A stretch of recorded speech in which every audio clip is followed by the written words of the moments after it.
आज ବିଜୁ ବାବୁଙ୍କର 109ତମ ଜନ୍ମ ଜୟନ୍ତୀ ପ୍ରତିବର୍ଷ ସାରା ରାଜ୍ୟ ସରକାର ବିଜୁ ଜୟନ୍ତୀ ଯେପରି ଭାବରେ ପାଳନ କରୁଥିଲେ ଏ ବର୍ଷ ବିଜେପି ସରକାର ଆସିଲା ପରେ ବିଜୁ ବାବୁ ଜୟନ୍ତୀକୁ ସେ ଢଙ୍ଗରେ ମାନିବା ପାଇଁ ପ୍ରସ୍ତୁତ ନୁହନ୍ତି, ସେମାନେ ମାନୁନାହାନ୍ତି, ସେଥିପାଇଁ ଆମେ ଦୁଃଖିତ।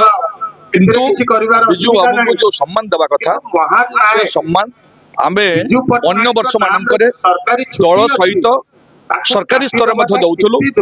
तेणु ये निश्चित भाव से जो कार्यक्रम हाथ को नहीं निंदनीय दृढ़ खंडन करुँ। आसंता काली प्रत्येक निर्वाचन मंडल प्रतिवाद सभार आयोजन कर समस्त सामिल है।